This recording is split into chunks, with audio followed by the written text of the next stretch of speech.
ഒടുവിൽ മന്ത്രി വാസവനും ഷൈനിയുടെ വീട്ടിലെത്തി പാതിരി നെഞ്ചെടുപ്പിൽ.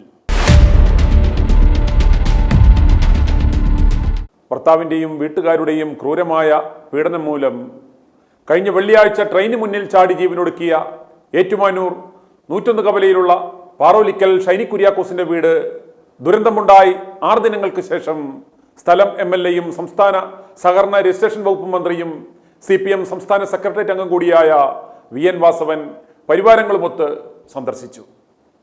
ലോകമെമ്പാടുമുള്ള മലയാളികളുടെ മനസാക്ഷിയെ ഞെട്ടിച്ച ഇത്ര വലിയൊരു ദുരന്തമുണ്ടായിട്ടും അവിടേക്കൊന്ന് തിരിഞ്ഞു നോക്കിയില്ല എന്ന് മാത്രമല്ല, നാണം കെട്ട പുഴുത്ത പട്ടിയേക്കാൾ വിശ്വാസികൾ അറയ്ക്കുന്ന അത്തറപൂശിയ അമേദ്യമെന്ന് വിശ്വാസികൾ തന്നെ വിശേഷിപ്പിക്കുന്ന ബിഷപ്പന്മാരുടെ അച്ചാരം വാങ്ങി ഗാർഹിക പീഡന കേസിലെ പ്രതിയായ ഭർത്താവിന് ഷൈനിയുടെയും മക്കളുടെയും ചിന്നിച്ചിതറിയ മൃതദേഹങ്ങൾ പോലീസിനെ വിട്ട് പിടിച്ചെടുത്ത് നൽകിയ നടപടിക്കെതിരെ വലിയ രീതിയിൽ പൊതുജനങ്ങളുടെ അമർഷം ഉയർന്നിരുന്നു.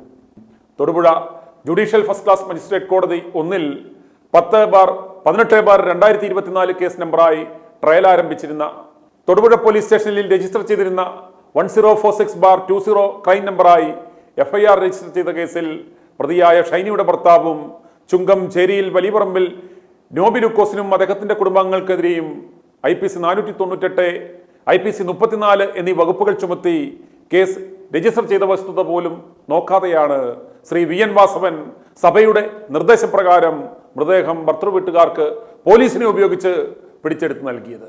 സ്കൂളിൽ പഠിക്കുന്ന ആ എട്ടുപൊട്ടും തിരിയാത്ത ഷൈനിയുടെ മകനെ കൊണ്ട് പരാതി എഴുതി വാങ്ങിപ്പിച്ച് തരികട കാണിച്ചതിന് ആ തന്ത എന്ന് പറയുന്ന ആ കാലനെതിരെ ജൂനിയർ ജസ്റ്റിസ് ആക്ട് പ്രകാരവും പോക്സോ നിയമപ്രകാരവും കൂടി കേസെടുക്കണം. ആത്മഹത്യ പ്രേരണ കുറ്റവും ഗാർഹിക പീഡന കുറ്റവും മാത്രം പോരാ. ആയിരക്കണക്കിന് ജനങ്ങളാണ് ഞങ്ങൾ നൽകിയ വാർത്തയുടെ കമന്റ് ബോക്സിൽ വന്ന് വാസവനെതിരെയുള്ള പ്രതിഷേധം അറിയിച്ചത്.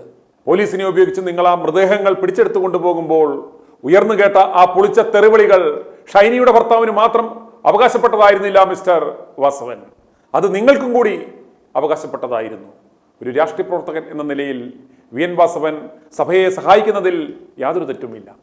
പക്ഷേ ഈ കേസിൽ ഷൈനിയെയും ആ മക്കളെയും ആത്മഹത്യയിലേക്ക് തള്ളിവിട്ടതിൽ സഭയ്ക്കും സഭയുടെ സ്ഥാപനമായ കാരിത്താസ് ഹോസ്പിറ്റലിനും സഭയിലെ പാതിരിയും ഷൈനിയുടെ ഭർത്തൃ സഹോദരനുമായ ബോബി സി ബേബിക്കും കൃത്യമായ പങ്കുണ്ട് എന്നതിന് വ്യക്തമായ തെളിവുകളുണ്ട്.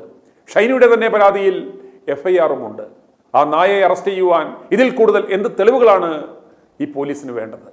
ഈ വസ്തുതകൾ മറച്ചുവെച്ച് അല്ലെങ്കിൽ മനസ്സിലായില്ല എന്ന് നിങ്ങൾ നടിച്ചു. ഷൈനിയുടെയും ആ പിഞ്ചു കുഞ്ഞുങ്ങളുടെയും മരണത്തിന് കാരണക്കാരായ ഭർത്താവ് നോബിക്കെതിരെയും അയാളുടെ സഹോദരൻ ബോബി പാതിരിക്കെതിരെയും ശക്തമായ നടപടിയെടുക്കണം. വിദേശത്തുള്ള ആ കള്ളപ്പാതിരിയെ ഈ നാട്ടിലെത്തിക്കുവാനുള്ള നടപടികൾ സ്വീകരിക്കണം.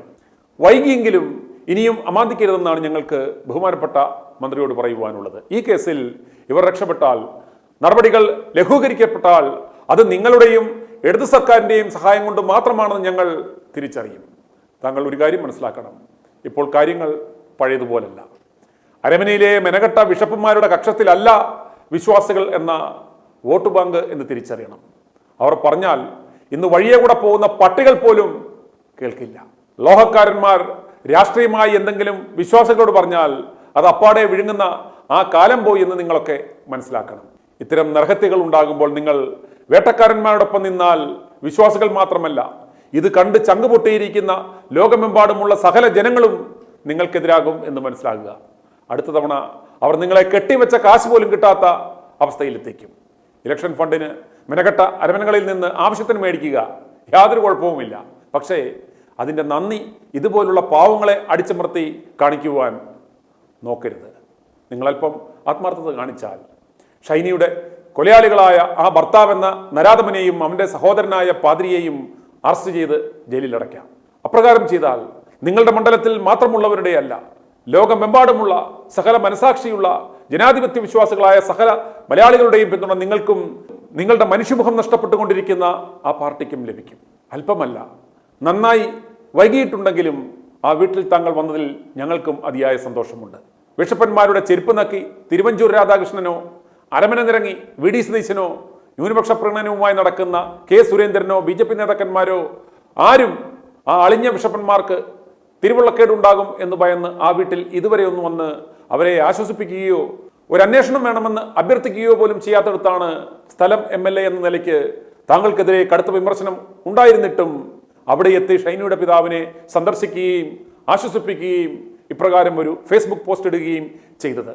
ഈ സന്ദർശനം ആത്മാർത്ഥമാണെങ്കിൽ ആ രണ്ട് കള്ളന്മാരെയും തുറങ്കയിൽ അടയ്ക്കുവാൻ നിങ്ങൾ മനസ്സുവെച്ചാൽ ജനലക്ഷങ്ങൾ നിങ്ങളോടൊപ്പം ഉണ്ടാവും എന്നുറപ്പാണ്. ഇവന്മാരെ ശിക്ഷിച്ചില്ലെങ്കിൽ അളിഞ്ഞ സഭ പോലും തകരും എന്ന് മനസ്സിലാക്കുക. വിശ്വാസങ്ങളില്ലെങ്കിൽ പിന്നെ ബിഷപ്പന്മാർക്ക് എന്ത് പ്രസക്തി?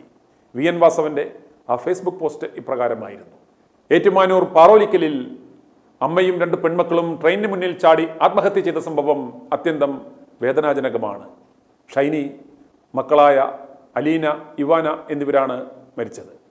ഏറ്റുമാനൂർ 101 കവലയിലുള്ള ഷൈനിയുടെ വീട് സന്ദർശിച്ചു. ഭർതൃഗൃഹത്തിൽ നിന്നുണ്ടായ പീഡനമാണ് ഷൈനിയെ ആത്മഹത്യയിലേക്ക് നയിച്ചത് എന്നാണ് കുടുംബാംഗങ്ങളെ സന്ദർശനത്തിൽ നിന്നും മനസ്സിലാക്കുവാൻ സാധിച്ചത്.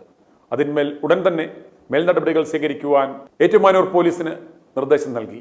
ഭർത്താവായിരുന്ന തൊടുപുഴ ചുങ്കം ചേരിയിൽ വലിയപറമ്പിൽ നോബിയെ ആത്മഹത്യാ പ്രേരണാ കുറ്റത്തിന് അറസ്റ്റ് ചെയ്തു. സമയബന്ധിതമായി തുടർ നടപടികൾ പൂർത്തിയാക്കിയ ഏറ്റുമാനൂർ പോലീസിന്റെ നടപടികൾ മാതൃകാപരമാണ്. സ്ഥലം MLA കീ കൊടുത്തപ്പോഴെങ്കിലും ഏറ്റുമാനൂർ ഏമാന്മാർ അനങ്ങിത്തുടങ്ങിയതിൽ സന്തോഷിക്കുന്നു. അങ്ങയെ അതിൽ അഭിനന്ദിക്കുന്നു. ഇനി VN വാസവന്റെ പോസ്റ്റിനടിയിൽ വന്ന ചില കമന്റുകൾ കൂടി ഞാൻ വായിക്കുവാൻ ആഗ്രഹിക്കുകയാണ്. മാത്യു പൂവത്തോട്: ഇതെല്ലാം സാധാരണക്കാരന്റെ കണ്ണിൽ പൊടിയിടാൻ വേണ്ടി. സമുദായ പ്രമാണിമാർ ഇറങ്ങും, കുറ്റവാളി പുഷ്പം പോലെ പുറത്തിറങ്ങും. പ്രതിയായ കത്തനാർ തൽക്കാലം വിദേശത്ത് തുടരും. ഷൈനിയുടെ ഭർത്താവ് മറ്റൊരു വിവാഹം കഴിച്ച് സുഖമായി ജീവിക്കും. അത്ര തന്നെ അല്ലയോ മന്ത്രി സഹാബി ജിസ് മാളിയേക്കൻ? ആത്മഹത്യാ പ്രേരണാ കുറ്റം ചുമത്തി നോബിയെ അറസ്റ്റ് ചെയ്തു എന്നറിയാൻ കഴിഞ്ഞത് വളരെ നല്ല കാര്യം. വെള്ളക്കുപ്പായമിട്ട ആ പരപുണ്യാളൻ വൈദികനെയും നിയമത്തിന് മുന്നിൽ കൊണ്ടുവരുവാനുള്ള നിയമ നടപടികൾ കൈക്കൊള്ളും എന്ന് പ്രതീക്ഷിക്കുന്നു. എനിക്ക് മനസ്സിലാകാത്തൊരു കാര്യം, ഭർത്താവിൻ്റെയും ഭർത്തൃവീട്ടുകാരുടെയും പീഡനം സഹിക്കവയ്യാതെ ഭാര്യയും കുട്ടികളും അവരുടെ വീട്ടിൽ വന്ന് താമസിക്കുന്നു. സാഹചര്യങ്ങളുടെ സമ്മർദ്ദം മൂലം ഭാര്യയും കുട്ടികളും ആത്മഹത്യ ചെയ്യുന്നു. പിന്നെ എന്തിനാണ് അവരെ ആ ചെറ്റ ഭർത്താവിൻ്റെ ഇടവകപ്പള്ളിയിൽ സംസ്കരിച്ചത്? അതിന് ഒത്താശ ചെയ്ത കേരളത്തിൻ്റെ ആഭ്യന്തരമന്ത്രിക്കും കേരള പോലീസിനും മെത്രാന്മാർ മാത്യു മൂലക്കാടിനും അച്ഛന്മാർക്കും എന്ത് മനുഷ്യത്വമാണുള്ളത്? ഇതിന് മന്ത്രി വാസവൻ മറുപടി പറയേണ്ട, പ്രായശ്ചിത്തം ചെയ്ത് കാണിക്കണം. ജോൺസൺ കടപ്പുറത്ത്: സർക്കാർ വേട്ടക്കാരനൊപ്പം എന്നാണ് ഇതുവരെ കരുതിയത്. ഇരയ്ക്ക് നീതി ലഭിക്കുമോ അതോ പ്രഹസനമാണോ? ഇതൊരു പ്രഹസനമല്ല, രണ്ടിനെയും അകത്താക്കുമെന്ന് വാസവൻ കാണിച്ചു കൊടുക്കണം. ദിലീപ് ജോസ്: വീട് സന്ദർശിച്ചത് വളരെ നന്നായി. പക്ഷേ അവളുടെ മൃതദേഹം അവളുടെ വീട്ടിൽ നിന്നും തട്ടിക്കൊണ്ടുപോകുവാൻ കൂട്ടുനിന്നത് മലയാളികൾക്കാകെ നാണക്കേടുണ്ടാക്കി. യഹൂദൻ റജി: ആത്മാർത്ഥമായ വാക്കുകൾ എന്ന് വിശ്വസിച്ചോട്ടെ. ജോമൻ പുത്തുമ്പുരയ്ക്കൽ: വീട് സന്ദർശിച്ചു, കുടുംബാംഗങ്ങളുടെ ദുഃഖത്തിൽ പങ്കുചേർന്നത് നന്നായി. KP റഷീദ്: ഭരണാധികാരികളെ, പുരോഹിതരെ, നിങ്ങളുടെയൊക്കെ പിടിപ്പുകേട് കൊണ്ട് നിങ്ങളുടെ തന്നെ മൂക്കിൻ ചോട്ടിൽ വിഷമവും ബുദ്ധിമുട്ടും സഹിക്കാൻ വയ്യാതെ ഒരു പാപം സ്ത്രീയും 2 കൊച്ചുങ്ങളും ജീവൻ വെടിയേണ്ട സാഹചര്യം വന്നുവെങ്കിൽ നിങ്ങളൊക്കെയാണ് ഉത്തരവാദികൾ. നിങ്ങൾക്കൊക്കെ എന്തായിരുന്നു പണി? ആ പാവങ്ങൾ സഭയെയും പുരോഹിതന്മാരെയും വരെ സമീപിച്ചിരുന്നുവല്ലോ. എന്തെങ്കിലും ചെയ്തു കൊടുത്തിരുന്നുവെങ്കിൽ ആ മക്കളും അവരുടെ മാതാവും ഈ ഭൂമിയിൽ ഇന്നുണ്ടാകുമായിരുന്നു. പാവങ്ങൾ ബുദ്ധിമുട്ടിയിട്ടുണ്ടാകും. എത്ര നാൾ മനസ്സ് വേദനിച്ച് കാണും, എത്ര വാതിലുകൾ മുട്ടിക്കാണും. ആരും സഹായിക്കുവാനില്ല എന്നൊരു ഘട്ടം വന്നപ്പോൾ ട്രെയിന് മുന്നിൽ ചാടി ജീവൻ കളഞ്ഞപ്പോൾ എല്ലാ കോപ്പന്മാരും ഷോ കാണിച്ച് ജനങ്ങളെ വിഡ്ഢിയാക്കുവാൻ ഇറങ്ങിയിരിക്കുന്നു. ഇതൊരു ഷോ അല്ല എന്ന് മന്ത്രി താങ്കൾ തെളിയിക്കണം. അപ്പോൾ ആരോപണത്തിൽപ്പെട്ട പള്ളിയിലച്ഛനെതിരെ കേസെടുക്കുമോ? ജോർജ് മാത്യു: ഒന്നുമുണ്ടാവില്ല, അനുഭവങ്ങൾ ഓരോന്നും അറിയാമല്ലോ. അവസാനമായി മന്ത്രി VN വാസവനോടുള്ള അഭ്യർത്ഥന ഇത്ര മാത്രമാണ്. ഷൈനിയുടെ വീട്ടുകാരുടെ മാത്രമല്ല, മലയാളക്കരയുടെ മുഴുവൻ തീരാദുഃഖമാണിന്ന് ഷൈനിയും ആ മാലഹന്മാർ പോലെയുള്ള ആ കുഞ്ഞുങ്ങളും. അവർക്ക് നീതി ലഭിക്കണം. അതിന് ഭർത്താവ് നോബിയും സഹോദരൻ ബോബിയും മാതൃകാപരമായി ശിക്ഷിക്കപ്പെടണം. സർക്കാർ ഇതിൽ പരാജയപ്പെട്ടാൽ ജനങ്ങളാൽ നീതി നടപ്പാക്കപ്പെടും. തീർച്ച. i2i News, an eye for truth. i2i News subscribe ചെയ്തിട്ടില്ലാത്തവർ ഇപ്പോൾ തന്നെ സബ്സ്ക്രൈബ് ചെയ്യുക. നോട്ടിഫിക്കേഷൻ ലഭിക്കുവാൻ ബെൽ ബട്ടണും അമർത്തുക.